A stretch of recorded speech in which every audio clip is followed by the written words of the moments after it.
Is this how it ends, then? How what ends? Saving the world. That's what we did, right? Yes, that is what we did. Is it always like this? Weary farewells and shuffling off home for a hot bath and a good night's sleep? A good night's sleep if you're lucky. Yes, Agent Archer, it is always like this. Saving the world is our job, you see. If we do it properly, nobody even knows the world is in jeopardy to begin with. Not a lot of fanfare, I suppose. Just the satisfaction of a job well done. An important job. I like to think so. Good night, Agent Archer. Good night, Mr. Smith. Good night.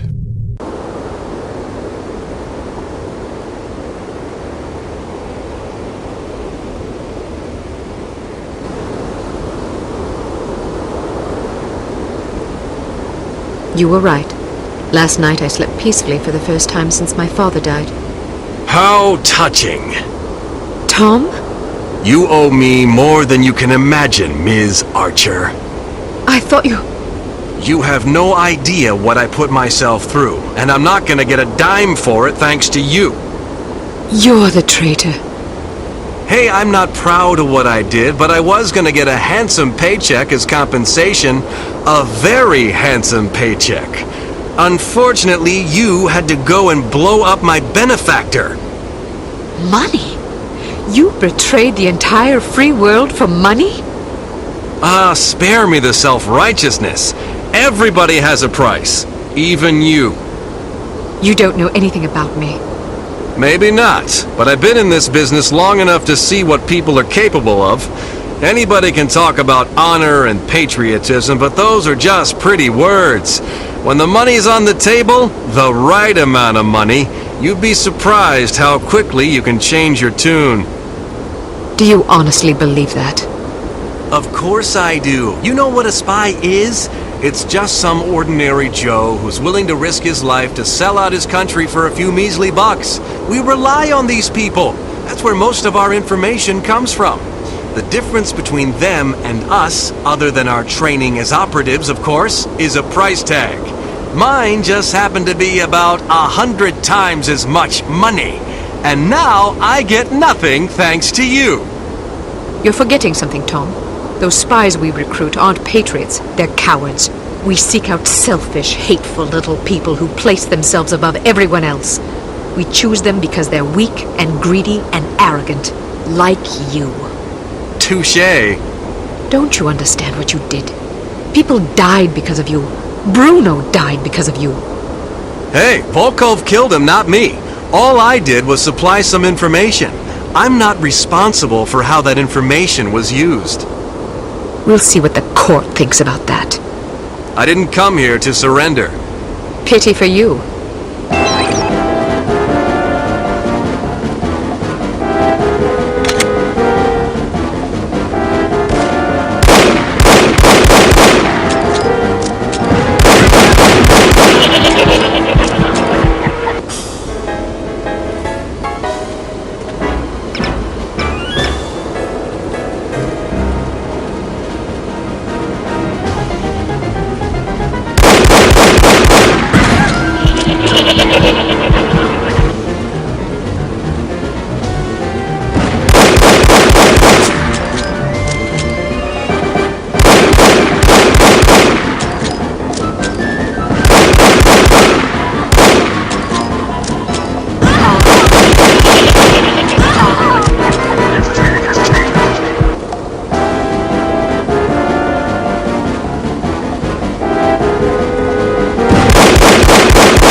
Drop your gun.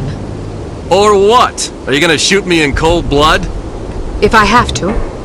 That's mighty tough talk for a little girl.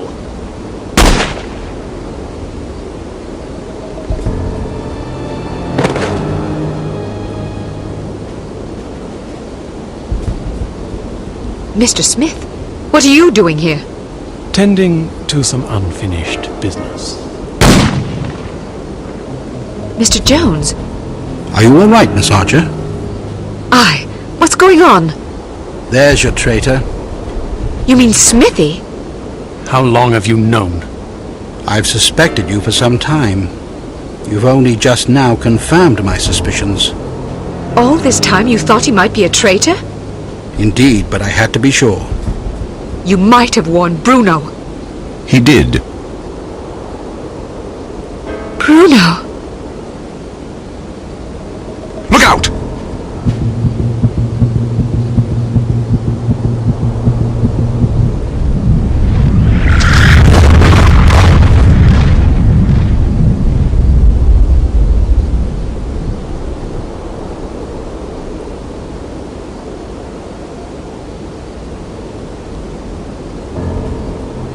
Everyone okay?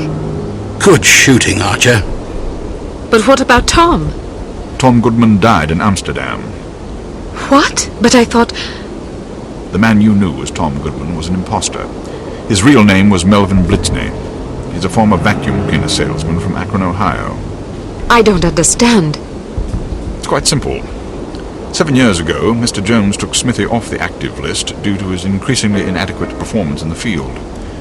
Mandatory retirement came as a great blow. Smithy, like many operatives, thought of himself as a man of action. He viewed his reassignment into the role of an administrator as an insult to his virility.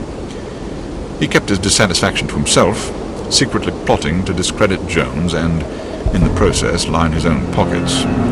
To this end, he recruited Melvin Blitzney, who underwent plastic surgery, extensive training, and months of voice lessons in order to become Tom Goodman, for whom Smithy, meanwhile, laid a deadly trap in Amsterdam. How did Smithy hook up with a vacuum cleaner salesman from Ohio? Apparently, they met in a bar in Florida on one of Smithy's last assignments. Anyhow, with Goodman out of the way and no one any the wiser, Smithy launched the next phase of his scheme, which was to nurture a relationship with an up-and-coming terrorist organization. He chose harm. His plan was to create an international incident of staggering proportions and simultaneously cripple Unity so that we would have no choice but to capitulate. Such an unmitigated failure would force Mr. Jones to step down, giving Smithy control of Unity and also a handsome payoff in a secret bank account in Zurich. But what about Morocco? It was a trap meant to snare us both. Mr. Jones and I agreed that it would serve as a perfect opportunity for me to disappear for a while. You might have warned me, you know. We couldn't risk tipping our hand. You mean you didn't think I could keep a secret? Keeping a secret wasn't enough. Smithy had to believe I was dead, which meant that you had to believe it as well. And I'm truly sorry, Kate. Oh, you will be. But there are still some things I don't understand. Smithy was extremely forthcoming with information for someone who wanted us to fail. Every mission he sent you on was a trap. Eventually it occurred to him that you were far more competent than he had anticipated, but it was already too late by then. You'd outwitted him. Besides, if he'd attempted to conceal information, he would have drawn suspicion to himself, which he couldn't afford. But why did Tom, or Melvin, whatever his name is, blow up the cargo freighter? To get rid of you, of course. But Inga Wagner and Magnus Armstrong were aboard the ship. They were expendable. If you knew all this, why didn't you just arrest Smithy and be done with it? Because we didn't know all this until very recently. Your investigations revealed much of the information we needed, but the final piece of the puzzle fell into place yesterday afternoon, when I found this in Smithy's flat. The puppet? Indeed. Unbelievable. I'm sorry I had to deceive you, Kate. Sorry is not good enough. Do you have any idea how devastated I was? I should leave you two alone. I'm sure you've plenty of catching up to do. You certainly looked sad. What do you mean? Well, I was watching when you came to pay your respects. You were spying on me? Not intentionally. I ought to kill you myself. Who's buried here anyway? No one. It's an empty casket. An empty casket? Calm down. Don't run away from me. Come back and take what's coming to you. Kate, please. You're overreacting. I'll show you overreacting, you bastard.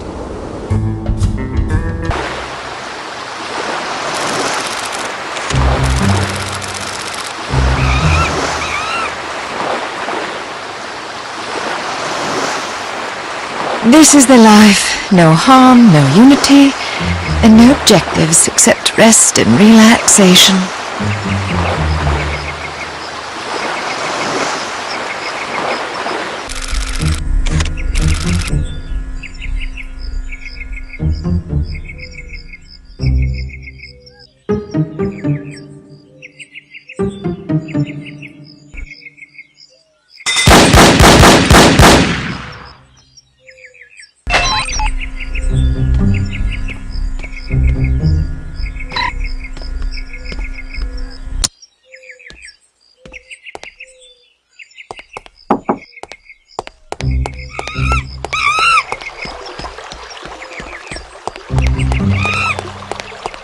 I'm sorry, man. I told you no one is allowed down there. Now go away.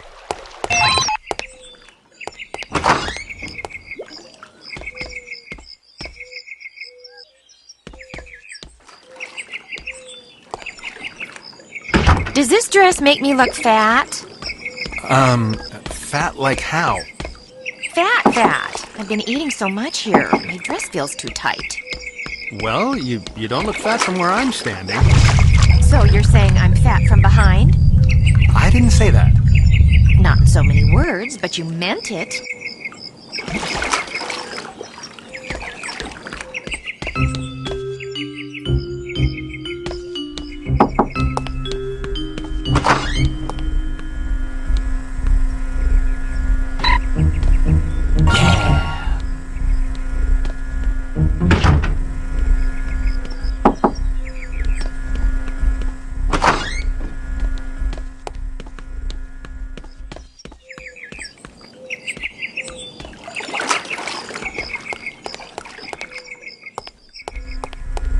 Hey, pass me a fan, cause either a tropical heat wave just blew in, or you are one hot little lady.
I told you no one is allowed down there. Now go away.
Another monkey? These things are a menace! Scat! If I catch you, you'll be today's special!